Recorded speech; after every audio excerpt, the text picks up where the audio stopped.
prisoners early. They want to do that anyway, of course, but now they can say it's to contain the coronavirus. They're not explaining how exactly. They're just doing it.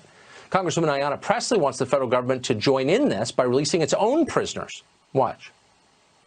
You know, what is the guidance, both for those that are incarcerated and for staff, and that the BOP use their full powers? I think now would be the time to commute some sentences, to exact clemency, and to take care of our most vulnerable. 10% of those that are incarcerated are over the age of 60 and already have an underlying condition.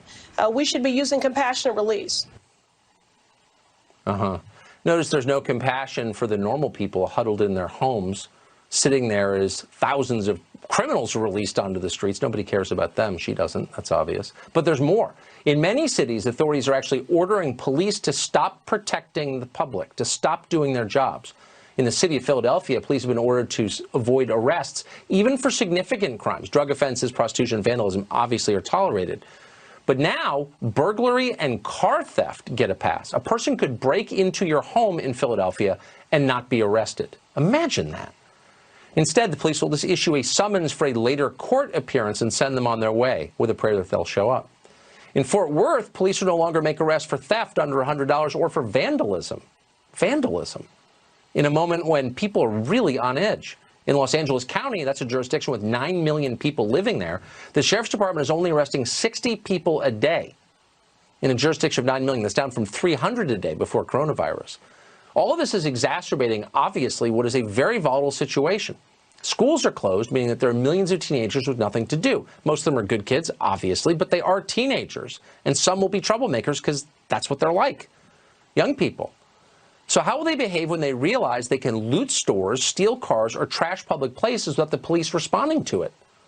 What do you think this is? You know what it is. It's a recipe for chaos, and people can feel it. That's why across the country, gun sales have surged the first half of the month. It's rational. If the police announce they're not going to protect you, they're not going to do their jobs because the politicians controlling them won't allow them, and then they're releasing criminals back into your neighborhood, what does that mean? It means it falls on you to protect yourself and your family. But you knew that. But some in power can't handle that idea. The mayor of Champaign, Illinois, for example, is claiming emergency powers that include the right to suspend gun sales. The mayor of New Orleans is claiming even more power. She claims if she wants to, she can ban the transport of weapons too, effectively abolishing concealed carry.